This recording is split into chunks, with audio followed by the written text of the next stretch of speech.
तो आज की इस वीडियो में हम लोग जानेंगे कि क्या एलियंस होते हैं और क्या वो पृथ्वी पर आते हैं।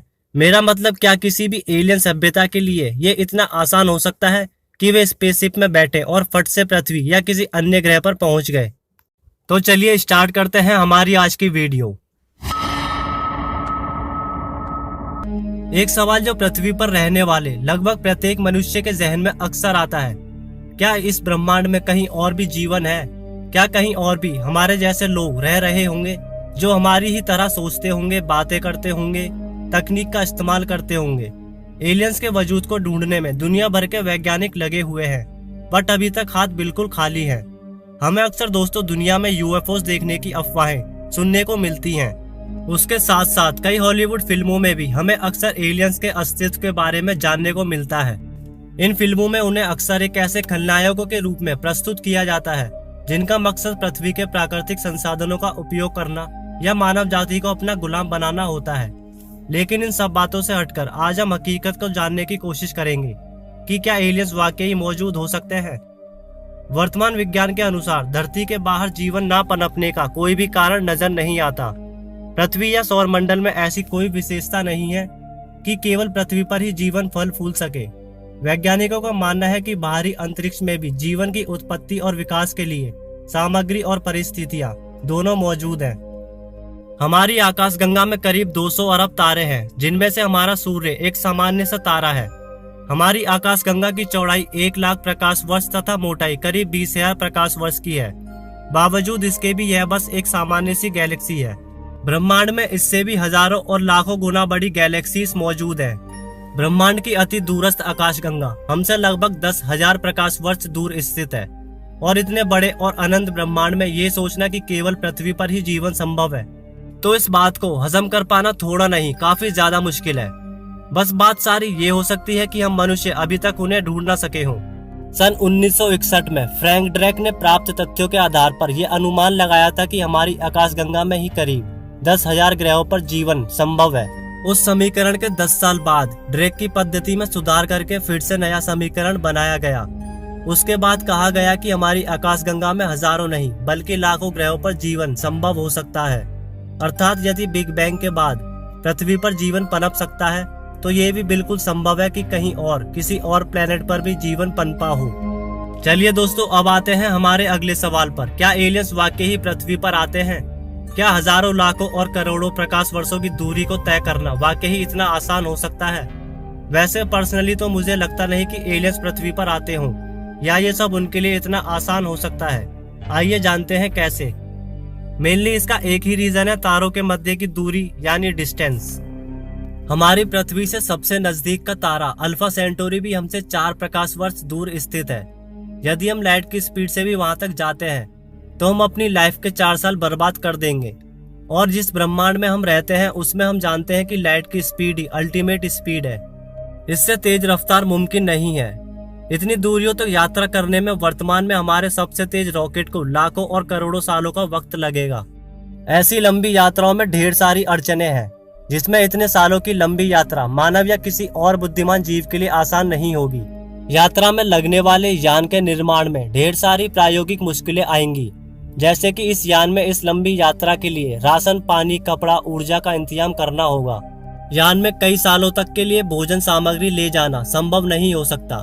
ऐसी स्थिति में यान में ही कृषि, पेड़ पौधे उगाने की व्यवस्था करनी होगी, और इतने बड़े यान के संचालन के लिए भरपूर मात्रा में ईंधन की आवश्यकता पड़ेगी। इन सभी संयंत्रों को यान में लगाने पर वह किसी एक छोटे शहर जितना बड़ा हो जाएगा। इतने बड़े यान को पृथ्वी या किसी और ग्रह पर निर्माण करने के बाद अंतरिक्ष में भेजना भी आसान नहीं होगा। इसलिए इस आकार के यान का निर्माण भी हमें अंतरिक्ष में ही करना पड़ेगा। आज हम सब तथ्यों को लेकर बात करने वाले हैं, इसलिए हम यह भी मान लेते हैं कि इतने बड़े विशाल यान का निर्माण किया जा सकता है। लेकिन अब इसके बाद हमें किन किन मुश्किलों का सामना करना पड़ेगा? यान के अंतरिक्ष यात्रियों के दल में से हर क्षेत्रीय विशेषज्ञों को चुनना होगा, जिसमें इंजीनियर्स, खगोलशास्त्री, चिकित्सक इत्यादि प्रमुख होंगे। यदि यात्रा 30 से 40 वर्षों से अधिक हुई तो इन यात्रियों में स्त्री पुरुष जोड़ों को भी भेजना होगा, जिससे इस लंबी यात्रा में यात्रियों की नई पीढ़ियों को तैयार किया जा सके और वे इस यात्रा को आगे बढ़ा सकें। इस परिस्थिति में यान में पाठशाला और शिक्षक भी चाहिए होंगे।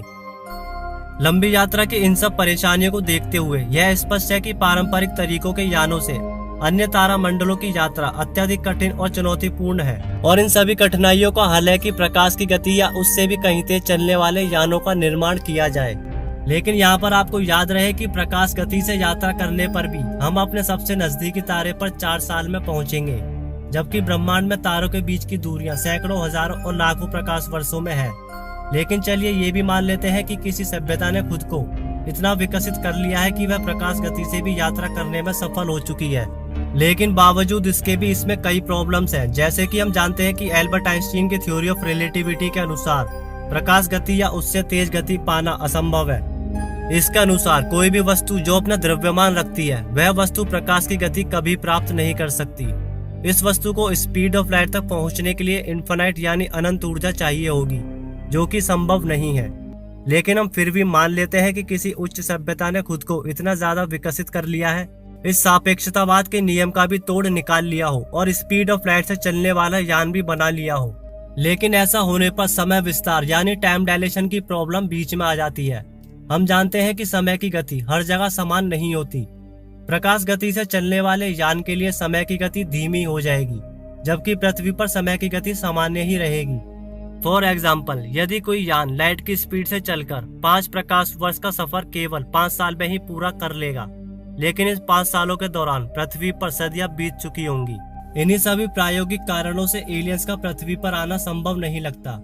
स्पेस में दूरियों को तय करने का एक और तरीका है जो हमेशा हमें पसंद आता है, वो है स्पेस को मोड़कर उसमें शॉर्टकट बना दिए जाएं, जिन्हें हम सब वर्महोल्स के नाम से जानते हैं। वर्महोल्स दोस्तों ऐसे सैद्धांतिक शॉर्टकट्स हैं जो अंतरिक्ष में कहीं दूर स्थित 2 बिंदुओं को आपस में जोड़ते हैं। लेकिन इनकी अस्तित्वता अभी प्रमाणित नहीं है, परंतु ये साइंटिफिकली प्रूव्ड है कि ऐसा हो सकता है। इसके द्वारा किसी भी दूरी की यात्रा पलक झपकते ही संभव है। आप किसी वर्महोल में एक बिंदु से घुसेंगे और पलक झपकते ही किसी और आकाशगंगा या किसी अन्य तारा मंडल में जा सकते हैं। हमारे पास अभी ऐसे वर्महोल्स बनाने की तकनीक मौजूद नहीं है। आज के मनुष्य को वर्महोल्स बनाने की तकनीक प्राप्त करने में अभी हजारों या लाखों सालों तक का वक्त लग सकता है। इस तरह के शॉर्टकट का निर्माण करने वाली सभ्यता हमसे हजारों नहीं बल्कि लाखों या करोड़ों सालों आगे होगी। इतनी विकसित सभ्यता पृथ्वी में क्यों दिलचस्पी लेगी? उन्हें हमारी किसी भी वस्तु में कोई दिलचस्पी नहीं होगी, क्योंकि वो उन वस्तुओं का निर्माण चुटकियों में करने में सक्षम होंगे। अंतरिक्ष में खनिज संसाधन, जल जैसी चीजों की कमी नहीं है, वो इन सबको ऐसे ही प्राप्त कर सकते हैं। इतनी विकसित सभ्यता के लिए हम किसी कीड़े मकोड़ों से कम नहीं होंगे। आप स्वयं सोचिए, क्या आप चींटियों या किसी अन्य कीड़ों में कोई दिलचस्पी दिखाते हो? शायद नहीं। तो यही सेम चीज उन पर भी अप्लाई होती है। आई होप दोस्तों आप लोगों को वीडियो जरूर पसंद आई होगी और अपने दोस्तों के साथ भी इस वीडियो को जरूर शेयर कीजिए। हो सकता है उनको भी ये वीडियो पसंद आए। और वीडियो को लाइक किए बिना मत जाइएगा। चैनल पर यदि नए हो तो चैनल को सब्सक्राइब कर लीजिए ऐसी ही और इंटरेस्टिंग वीडियोस देखने के लिए। जल्दी मिलते हैं हमारी